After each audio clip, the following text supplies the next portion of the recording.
చదువుతో పాటు skills, placements తో పాటు సక్సెస్ సందీప్ యూనివర్సిటీ మాత్రమే అందిస్తుంది.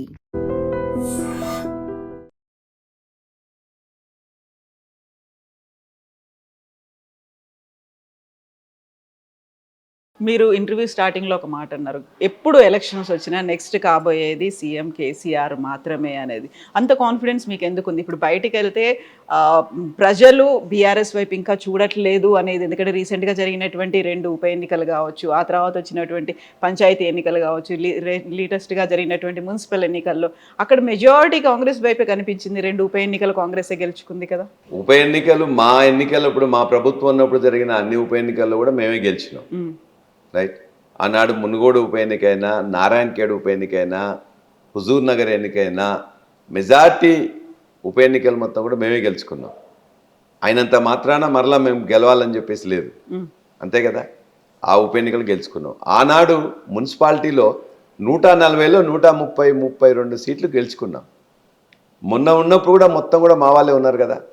జెడ్పీలు 32 మేమే గెలుచుకున్నాం. అయినా కాంగ్రెస్ గెలిచింది కదా. కాబట్టి వాళ్ళకంటే మంచి ఫలితాలు ఇవాళ వచ్చినాయి. మా జనగామ లాంటి నేను 60% గెలవచ్చు, కానీ ఓవరాల్గా 35% వార్డు సభ్యులు కానీ సర్పంచ్లు కానీ ప్రభుత్వం ఏది ఉంటే అదే గెలుస్తారు. కానీ ప్రభుత్వానికి వ్యతిరేకంగా రెండో సంవత్సరం మొదట్లోనే సర్పంచ్లో బ్రహ్మాండంగా గెలిచినాం. రెండవది మున్సిపాలిటీలో కూడా ఎన్ని వార్డు గెలిచామనుకుంటున్నారు? మా దగ్గర మేము గెలవడం కాదు, చాలా గెలిచిన వాటిల్లో ఒక 40 సీట్లు గెలిచేది ఉండే. 20 సీట్ల వరకు వాళ్ళ రిజల్ట్ వచ్చింది. 119 వాళ్ళు ఉన్నాయి.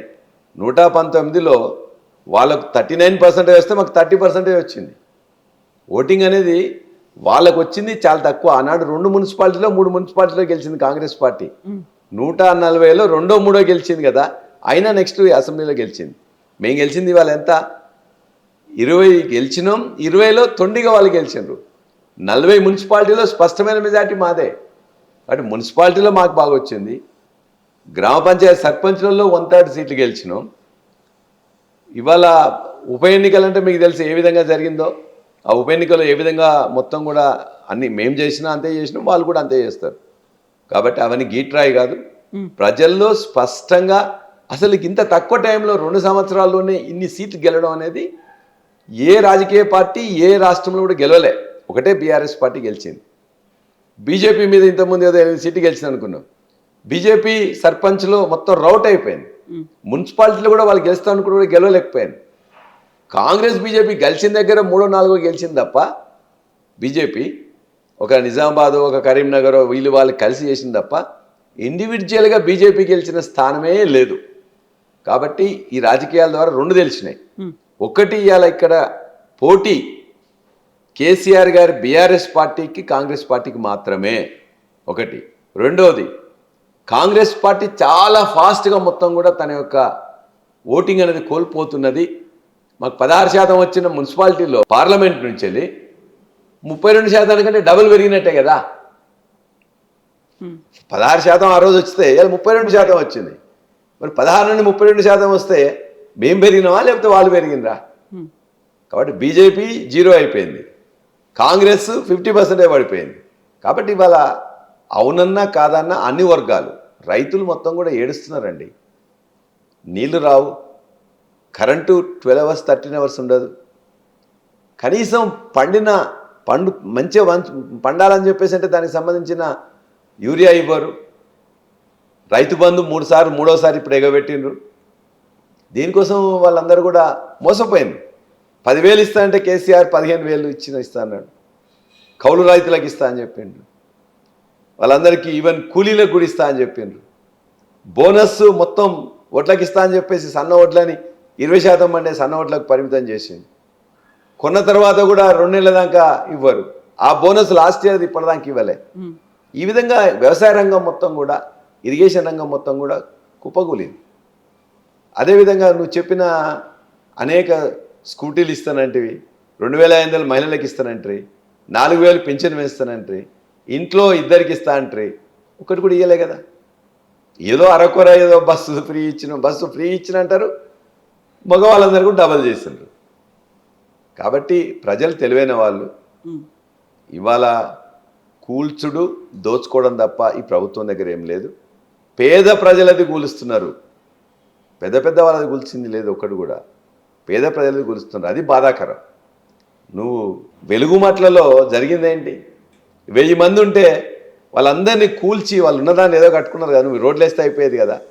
నీ ప్రభుత్వ భూమి కూడా కాదు, భూదాన్ భూమి వాళ్ళందరూ కూడా తీసుకుంటే పట్టాలు ఇచ్చిన దాంట్లో మళ్ళీ రెండోసారి పట్టాలు ఏదో 300 మందికి ఇచ్చిండ్రు. 3 మంత్రులు కలిసి అనుకొని చాలా బ్లేమ్ అయిన తర్వాత ఇవాళ మొత్తం రాష్ట్రం మొత్తం దేశం మొత్తం కూడా అరే పేదవాళ్ళని ఒక గాజాలోనో ఇంకొక దగ్గర ఇరాన్ యుద్ధం జరుగుతుంటే అక్కడ ఏ విధంగా బాంబులు వేసినారో అట్లా చేసినట్టున్నది.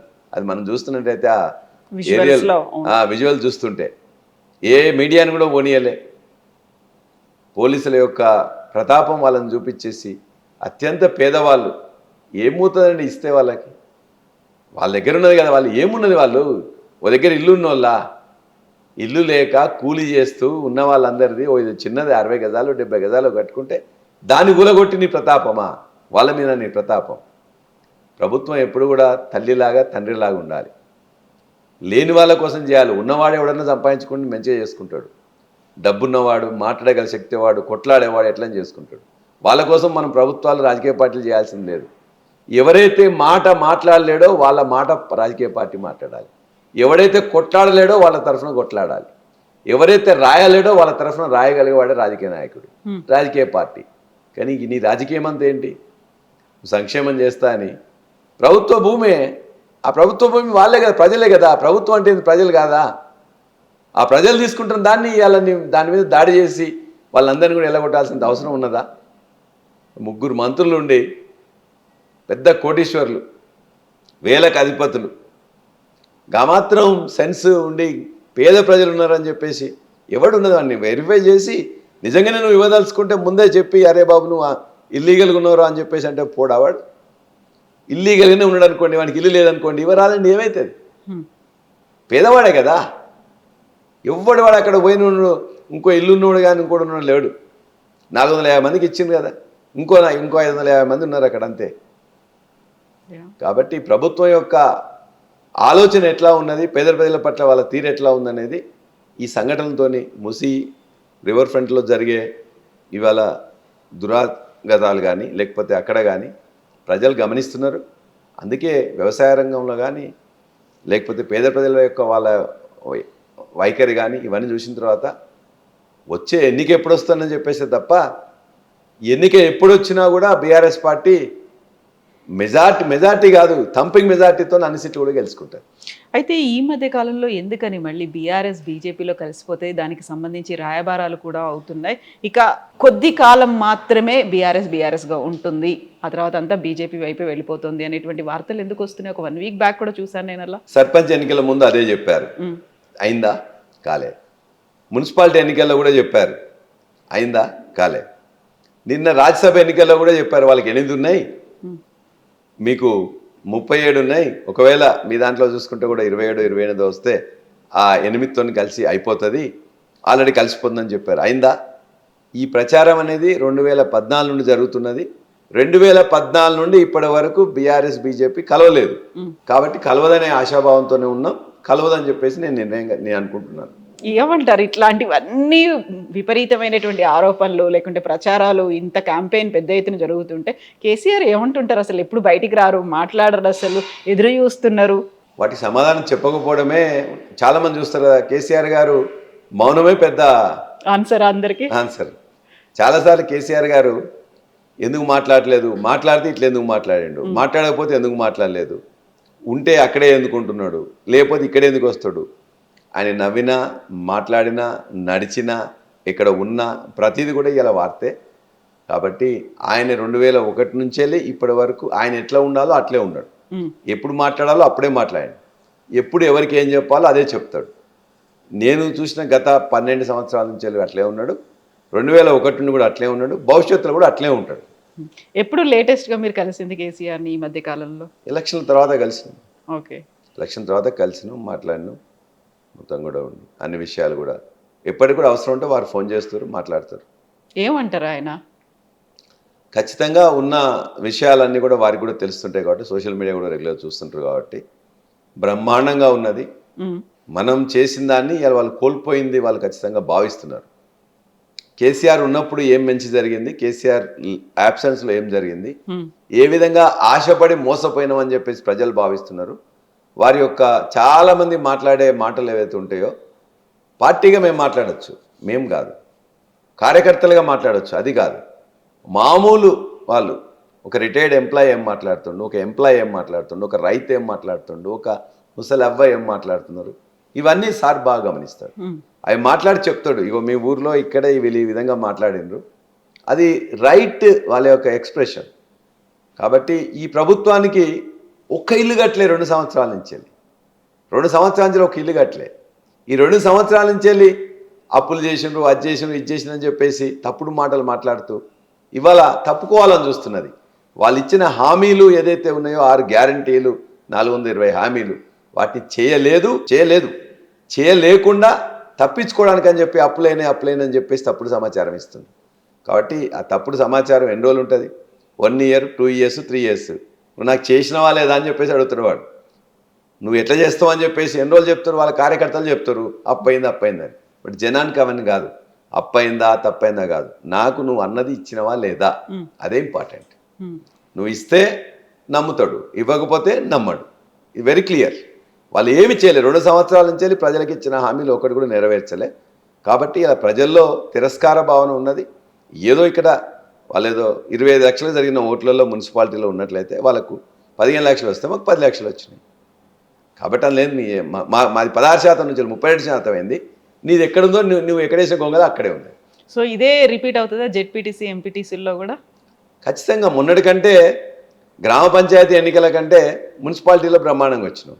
మున్సిపాలిటీ కంటే ఎంపీటీసీ జెడ్పీటీసీ వాళ్ళు పెడితే బ్రహ్మాండంగా మేమే గెలుస్తాం. సో వెయిటింగా ఖచ్చితంగా ఎప్పుడైనా దేనికి, మొన్న కూడా మేము 2 చూసాం కదా, దేనికి కూడా మేము ఇవాళంతా కూడా సిద్ధంగా ఉండి ఏ విధంగా కొట్లాడినామో రేపు పొద్దున నువ్వు ఎంత మోసం చేసినా, ఎన్ని క్యాంపులు పెట్టినా ప్రజా తీర్పు అనేది ఇంపార్టెంట్. ప్రజలు మాకు ఇచ్చిండ్రు, నువ్వు తొండి చేసి ఓట్లు వేయనీయకుండా మమ్మల్ని కిడ్నాప్ చేసి కండువా కప్పి బెదిరించి అన్ని చేసి ఉండొచ్చు. ప్రజల తీర్పు అయితే స్పష్టం కదా, ప్రజల తీర్పులో ఎక్కువ సీట్లు గెలిచి మెజారిటీ ఓట్లు గెలిచినావు. నువ్వు గెలిచినట్లయితే ఇవన్నీ చేయాల్సిన అవసరం లేదు కదా. కాబట్టి ప్రజల తీర్పు అనేది ఇంత పవర్లో ఉండి, ఇన్ని డబ్బులు పెట్టి, ఇంత గుండాయిజం చేసి, ఇంత పోలీస్ వ్యవస్థను ఉపయోగించి, రెవెన్యూ వ్యవస్థను ఉపయోగించేసి ఇన్ని చేసినా కూడా ప్రజలు స్పష్టంగా ఇవాళ నువ్వు మొత్తం నీకే ఇవ్వాలి, 99% నీకు ఇవ్వాలి, కానీ 30% మాకు ఇచ్చిండ్రంటే సీట్లు చాలా గొప్ప విషయం. ప్రజలకు నేను సాల్యూట్ చేస్తున్నాను. ఎస్ అండి, థ్యాంక్ యూ సో మచ్ అండి, thank you so much. And for more videos, Please subscribe to iDream. Please subscribe to iDream. Please subscribe iDream. And please subscribe to iDream. For more videos, subscribe to iDream. please like, share and subscribe to the channel. Congratulations, iDream. Subscribe to iDream.